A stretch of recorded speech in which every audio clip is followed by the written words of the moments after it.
Good evening friends. मैं अमन sir आपका फिर से स्वागत करता हूं आपके अपने चैनल इंग्लिश फाउंडेशन कोर्स में। और दोस्तों, आज की ये जो क्लास होगी, आज का ये जो टॉपिक होगा वो कंपाउंड नाउन का होगा। तो कंपाउंड नाउन का टोटल इंट्रोडक्शन आज होगा, उसका कॉन्सेप्ट और उसके क्वेश्चंस आपको कल की क्लास में मिलेगा, क्योंकि ये सारा का सारा कॉन्सेप्ट ज़्यादा है। ये कंपाउंड नाउन का जो एरिया है, इसका जो दायरा है वो बहुत बड़ा है। कंपटीशन के पॉइंट ऑफ व्यू से ये जो कंपाउंड नाउन है वो बहुत ही इम्पॉर्टेंट है और आपको इसे सीखना होगा। क्वेश्चंस कैसे पूछे जाते हैं, क्वेश्चन का नेचर कैसा होता है, कैसे अगर क्वेश्चन आएगा तो आप उसमें क्या देखोगे, तो इन सारे पॉइंट्स का आपको बाकायदे ध्यान रखना है। एक एक करके सीखेंगे आज। पहले इंट्रोडक्शन होगा, उसके बाद कल की क्लास में मैं सारा कॉन्सेप्ट आपको बताऊंगा।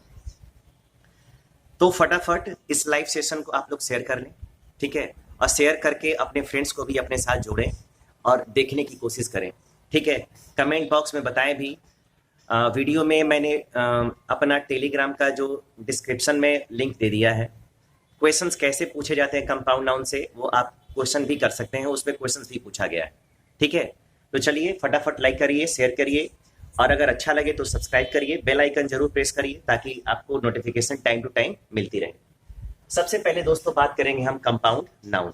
कंपाउंड है दोस्तों, कंपाउंड है, इसका मतलब है होता है मिश्रित, ठीक है, मिश्रण, संयुक्त संज्ञा। और कंपाउंड का मतलब आप लोग दूसरे शब्दों में समझ सकते हो, ठीक है, यौगिक। दोस्तों केमिस्ट्री में आप लोगों ने कंपाउंड पढ़ा होगा, और वो कंपाउंड, ठीक है, जो दो एलिमेंट से मिलकर बना होता है उसको बोलते हैं कंपाउंड। तो आप एक चीज याद रखोगे कि ये जो कंपाउंड नाउन होता है वो कंपाउंड नाउन, ठीक है, दो या अधिक शब्दों से मिलकर बना होता है, दो या अधिक शब्दों से मिलकर बना होता है, और अपने शब्दों के बीच हाइफन से जुड़ा रहता है। दोस्तों मैं बता दूं, ये जो कंपाउंड नाउन होगा इसमें मिनिमम कितने वर्ड्स होंगे? 2 वर्ड्स होंगे। बीच में इसमें 3 वर्ड भी हो सकता है, 3 वर्ड्स भी हो सकते हैं, और मैक्सिमम इसमें 4 वर्ड्स हो सकते हैं, ठीक है। आप इसको ध्यान से देखने की कोशिश करें, ठीक है, वर्ड्स हो सकते हैं। कंपाउंड नाउन दोस्तों एक ऐसा नाउन होता है जो कम से कम 2, 3 या अधिक शब्दों से मिलकर बना होता है और अपने शब्दों के बीच हाइफन से जुड़ा रहता है। अब आप लोग सोच रहे होंगे कि ये हाइफन क्या होता है, तो मैं दोस्तों एक एक चीज को बताऊंगा आपको। हाइफन, ये जो हाइफन होता है दोस्तों, इस हाइफन का जो मतलब होता है, ठीक है, इसको बोलते हैं योजक चिन्ह। हिंदी में इसको क्या बोलते हैं? इसको बोलते हैं योजक चिन्ह। अब आप सोच रहे होंगे कि ये योजक चिन्ह क्या होता है। इसकी हिंदी और ये इंग्लिश तो हो गया, लेकिन एक छोटा सा मैं एग्जांपल आपको बताता हूं। अगर सपोज करो दोस्तों, आपने लिखा यहाँ पे बार बार, क्या लिखा? बार बार, कभी कभी, यहां वहां, हेयर एंड देयर, ठीक है। तो जो यहाँ पे बार बार लिखा गया है, इस बार बार के बीच में ये जो आया है, इसी को क्या बोलते हैं आप? इसी को आप बोलेंगे योजक चिन्ह, इसी को बोलेंगे इंग्लिश में हाइफन, ठीक है। तो सारे चीज एक एक करके हम यहाँ पे पढ़ते हैं और सीखने की कोशिश करते हैं। जितने लोग बाद में जुड़ रहे हैं, ठीक है, उन सबको गुड इवनिंग, ठीक है। और मैं इस टॉपिक का कॉन्सेप्ट बता दूं दोस्तों, आज का जो टॉपिक है वो कंपाउंड नाउन का है। कंपाउंड नाउन जिसको हिंदी में आप संयुक्त संज्ञा बोल सकते हैं या फिर मिश्रित संज्ञा बोल सकते हैं। इसको आप यौगिक भी बोलते हैं। और आप लोगों ने केमिस्ट्री में पढ़ा होगा, यौगिक जो 2 या अधिक एलिमेंट से मिलके एक नया मिक्सचर तैयार करता है, उसको हम बोलते हैं कंपाउंड। कंपाउंड नाउन का डेफिनेशन क्या होता है? तो कंपाउंड नाउन की डेफिनेशन दोस्तों होती है ऐसा नाउन जो 2 या अधिक शब्दों से मिलकर बना हो और अपने शब्दों के बीच हाइफन से जुड़ा हो। हाइफन जिसको आप लोग हिंदी में क्या बोलते हो? योजक चिन्ह। और योजक चिन्ह क्या होता है? तो जो ये छोटा वाला देते हैं यही होता है योजक चिन्ह। ये बड़ा वाला देंगे तो ये हो जाता है डैश, ठीक है। अब जरा ध्यान देंगे दोस्तों, अगर आप पढ़ रहे हो कंपाउंड नाउन, ठीक है, अगर हम बात करेंगे यहाँ पे, ठीक है, टाइप्स ऑफ क्वेश्चंस कैसे पूछा जाएगा, तो सबसे पहले दोस्तों हम यहाँ पे बात करेंगे कंपाउंड नाउन की। दोस्तों यहाँ पे हम बात करते हैं कंपाउंड नाउन। सबसे पहले ये जानना जरूरी है कि कंपाउंड नाउन से क्वेश्चंस कैसे पूछे जाते हैं, ठीक है। तो कंपाउंड नाउन पे क्वेश्चन 2 ही तरीके से पूछेगा। सबसे पहला क्वेश्चन पूछेगा कि यहाँ पे आपको एस लगाना है, ठीक है, आपको यहाँ पे ईएस लगाना है या आपको यहाँ पे आईईएस लगाना है। और ये दोनों दोस्तों अगर जोड़ोगे, अगर ये तीनों जोड़ोगे तो ये क्या बनेगा, ये आपका प्लूरल बनेगा। ठीक है, तो आप पहला क्वेश्चन ये समझ लो कि ये जो कंपाउंड नाउन होता है, सॉरी, कंपाउंड नाउन में एस कहाँ जोड़ना है, ईएस कहाँ जोड़ना है और आईईएस कहाँ जोड़ना है, ये आपको देखना है। तो ये इसका प्लूरल बनेगा। इसका प्लूरल बनाने का तरीका क्या होता है, यानी कंपाउंड नाउन को आप प्लूरल कैसे बनाओगे, ये पहला क्वेश्चन पूछेगा आपसे, इसमें आपसे एरर करवाएगा। दूसरा जब आपसे क्वेश्चन पूछेगा तो जो दूसरा क्वेश्चन आएगा ना, वो दूसरा क्वेश्चन पूछेगा दोस्तों, ठीक है, आपसे एपोस्ट्रोफी एस कहाँ लगाना है, एस के बाहर वाला एपोस्ट्रोफी कहाँ लगाना है और केवल एपोस्ट्रोफी कहाँ लगाना है। ठीक है, एस ईएस और आईईएस ये कहाँ लगाना है, और ये तीनों लगता है तो इसका बनेगा प्लूरल। क्या बनेगा, प्लूरल। लेकिन अगर एपोस्ट्रोफी एस के अंदर हो, एस के बाहर हो या केवल एपोस्ट्रोफी हो, ठीक है, तो इससे हम साबित करते हैं अपना रिलेशन। क्या साबित करते हैं, रिलेशन, जिसको आप लोग हिंदी में बोलते हो संबंध। क्या बोलते हो, संबंध। और दूसरा होता है दोस्तों पोसेशन। क्या होता है, पोसेशन। और पोसेशन जिसको आप लोग हिंदी में बोल सकते हो अधिकार। क्या बोलोगे, अधिकार। तो दो ही प्राइमरी क्वेश्चंस आते हैं कंपाउंड नाउन पे, जिसको आपको बहुत ध्यान से देखने की जरूरत है। एक एक क्वेश्चंस बड़ा इंपॉर्टेंट है, ठीक है। और कंपटीशन में आप लोग जितने सेट पेपर देखेंगे उसमें सबसे ज्यादा क्वेश्चन इससे पूछा जाता है। तो कंपाउंड नाउन जब भी पढ़ रहे हैं तो कंपाउंड नाउन से आप लोग ये याद रखेंगे कि कंपाउंड नाउन पे क्वेश्चन पूछेगा कि कंपाउंड नाउन का प्लूरल कैसे बनाना है, एस लगाना है, ईएस लगाना है या आईएस लगाना है, या इसके साथ एपोस्ट्रोफी में से कौन सा एपोस्ट्रोफी यूज होगा जिससे हम अपना रिलेशन, जिससे हम अपना पोजीशन क्या कर सकते हैं, स्टेबल कर सकते हैं। ठीक है, तो ये कंपाउंड नाउन का बेसिक कॉन्सेप्ट है जिसपे आपको काम करना है। ठीक है, तो आपके दिमाग में रहना चाहिए कि हमको एपोस्ट्रोफी पे ध्यान देना है, ठीक है, और हमको इस पे ध्यान देना है। ठीक है, चलिए, अगर ये हो गया दोस्तों, ठीक है, फटाफट स्क्रीनशॉट ले लें, ठीक है, फिर हम आगे बढ़ते हैं। अब जरा देखें, अगर दोस्तों कंपाउंड नाउन अगर हम पढ़ रहे हैं, ठीक है, तो कंपाउंड नाउन पे कैसे काम करना है। ठीक है, कंपाउंड नाउन पे हम कैसे काम करेंगे जरा उसको समझते हैं। सबसे पहले यहां पे पहला टाइप यहां पे देते हैं, ठीक है, और यहां पे देते हैं दूसरा टाइप। ठीक है, अब जरा हम अलग अलग आपको कंपाउंड नाउन का कॉन्सेप्ट समझाते हैं, एक ही बार नहीं पढ़ेंगे। कंपाउंड नाउन का अलग अलग कॉन्सेप्ट होता है, उसको अलग अलग तरीके से पढ़ना होगा। ठीक है, जैसे अगर दोस्तों मैं यहां पे लिख देता हूं पहला, ठीक है, STEP, स्टेप वाले,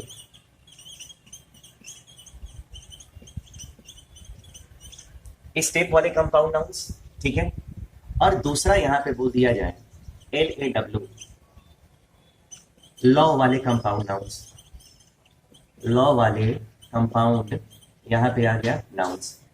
अब आपको दोस्तों मैं बता दूं, जितने सारे कंपाउंड नाउन आएंगे उस कंपाउंड नाउन में आपको ढूंढना क्या है, आपको कैसे समझ में आएगा।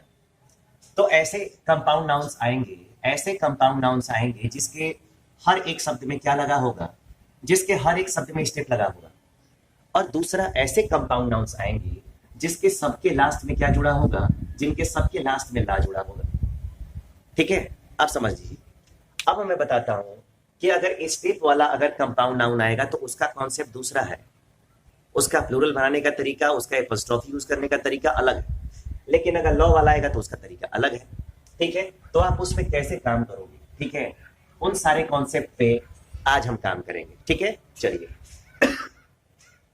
अब मैं यहां पे लिख देता हूं स्टेप मदर, स्टेप मदर, यहां पे आ गया स्टेप फादर, ठीक है, यहां पे आ गया स्टेप सिस्टर, यहां पे आ गया स्टेप सन, ठीक है, ETC में ले लेता हूं।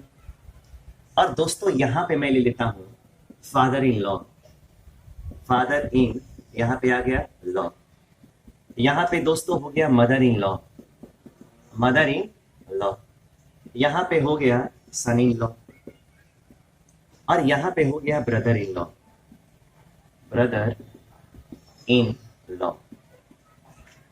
दोस्तों आप लोग अच्छे स्टूडेंट्स हो, ठीक है, एक एक चीज को बारीकी से समझने की कोशिश करो, ठीक है। और जितने भी लोग नए जुड़ रहे हैं, ठीक है, वो भी जरा ध्यान से सुने। मैंने कहा कि कंपाउंड नाउन एक ऐसा नाउन होता है, कंपाउंड नाउन एक ऐसा नाउन होता है जिसमें कम से कम 2 शब्द होते हैं, 3 होते हैं और कितने होते हैं, 4 होते हैं। और हर एक शब्द, ठीक है, हर एक शब्द दोस्तों किससे जुड़ा होगा, हाइफन से जुड़ा रहेगा। अब जरा मैंने बोला स्टेप वाले कंपाउंड नाउन्स, तो इसमें भी आप स्टेप देखोगे, इसमें भी देखोगे, इसमें भी देखोगे, इसमें भी देखोगे, हर जगह स्टेप है कि नहीं।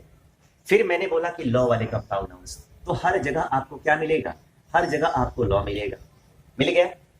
अब जरा मैं बात करता हूं कि अगर यहाँ पे ये पहला शब्द है, ये दूसरा है, अगर दोस्तों यहाँ पे ये पहला आ गया, दूसरा आ गया, तो यहाँ पे कौन आ गया, तीसरा, है ना। अब जरा मैंने कहा कि कंपाउंड नाउन ऐसा नाउन होता है जिसमें शब्दों की संख्या 2 हो सकती है, 3 हो सकती है और 4 हो सकती है। तो यहाँ पे 2 हो गया, यहाँ पे 3 हो गया ना। अब जरा देखिए स्टेप वाले नाउन के साथ क्या करना है, मैं इसका आज ट्रिक बनाऊंगा, ठीक है, इसका आज यहाँ पे ट्रिक काम करेगा, ठीक है, आप इसको ध्यान से देखेंगे, ठीक है। मैंने कहा कि इसका कंसेप्ट, इसका क्वेश्चंस मैं कल कराऊंगा क्योंकि ये बड़ा टॉपिक है, आराम से पढ़ना है। अब जरा देखिए यहाँ पे ये वाला जो है ये हेड वर्ड है,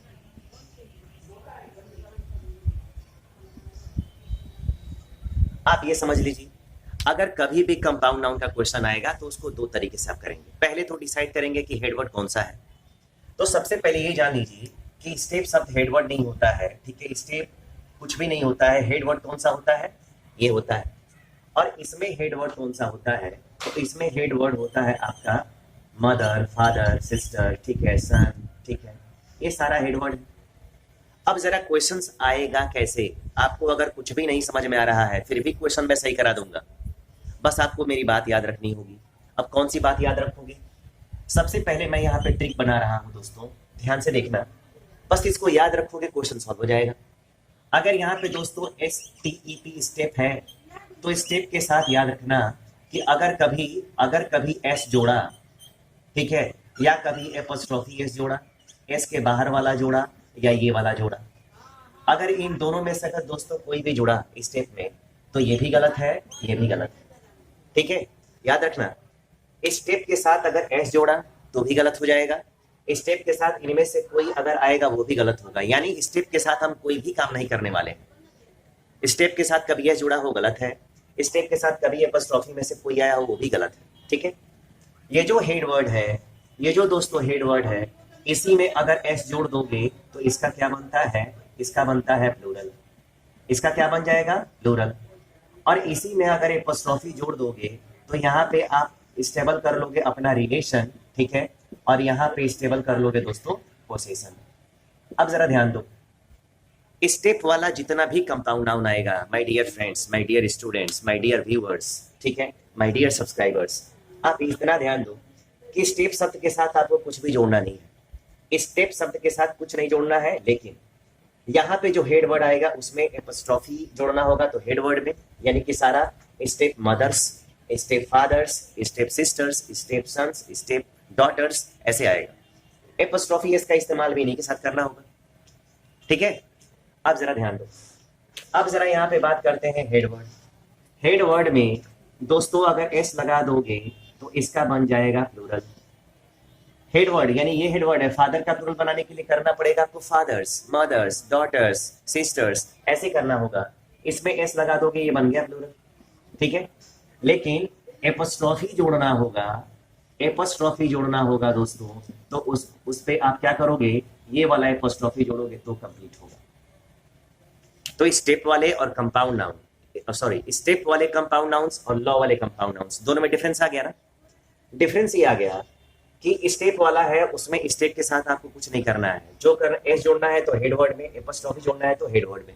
लेकिन अगर लॉ वाला कंपाउंड नाउन आ गया तो एस जोड़ना है तो हेड वर्ड में, लेकिन एपोस्ट्रोफी जोड़ना है तो लॉ में जोड़ना है, ठीक है। ये सारा कॉन्सेप्ट है, ये सारा कॉन्सेप्ट है किसका, कंपाउंड नाउन का, ठीक है। उम्मीद है दोस्तों ये समझ में आ रहा होगा। मैं छोटा छोटा एक एग्जांपल लेता हूं, ठीक है, मैं छोटा छोटा जरा एग्जांपल आपको समझाने की कोशिश करता हूं, ठीक है, उसको ध्यान से देखें आप, ठीक है, उसको ध्यान से देखें दोस्तों। अगर यहाँ पे पूछा गया अगर यहाँ पे पूछा गया कि स्टेप मदर का प्लूरल क्या होगा, तो मैं यहाँ पे ऑप्शन देता हूँ आपको, स्टेप मदर्स, स्टेप मदर का, और यहाँ पे आ गया स्टेप, और यहाँ पे आ गया मदर्स। यहाँ पे ऑप्शन आ गया ए और बी। अब आप कौन सा करोगे? ठीक है, तो मैंने कहा कि स्टेप शब्द में दोस्तों कभी भी एस, एस या एपोस्ट्रोफी नहीं जुड़ता है। इसका मतलब है कि ये पहला ऑप्शन गलत है और दूसरा ऑप्शन क्या है? करेक्ट है। ठीक है, अब जरा इसको दूसरे क्वेश्चन में अगर ले लें हम, तो यहां पे लेंगे, अगर यहां पे आ गया S T E P steps, उसके बाद आ गया मदर, और दूसरा क्वेश्चन आ गया दोस्तों स्टेप, उसके बाद आ गया मदर्स। ठीक है, हाउस, सौतेली माँ का घर, सौतेली माँ का घर। अब मैंने बोला कि स्टेप शब्द के साथ आपको न एस यूज करना है ना एपोस्ट्रोफी यूज करना है, जो भी आपको काम करना है हेड वर्ड में। तो स्टेप में एपोस्ट्रोफी जुड़ गया ना, इसका मतलब है कि वो कभी करेक्ट नहीं हो सकता, हमेशा वो गलत है। ठीक है, आपका सही आंसर कौन सा होगा? आपका सही आंसर होगा हेड वर्ड वाला। तो ये वाला करेक्ट है और ये वाला क्या है? गलत है। आपको यही सारा काम करना है दोस्तों, और इत्मीनान से काम करना है, कायदे से काम करना है। उम्मीद है कि ठीक है।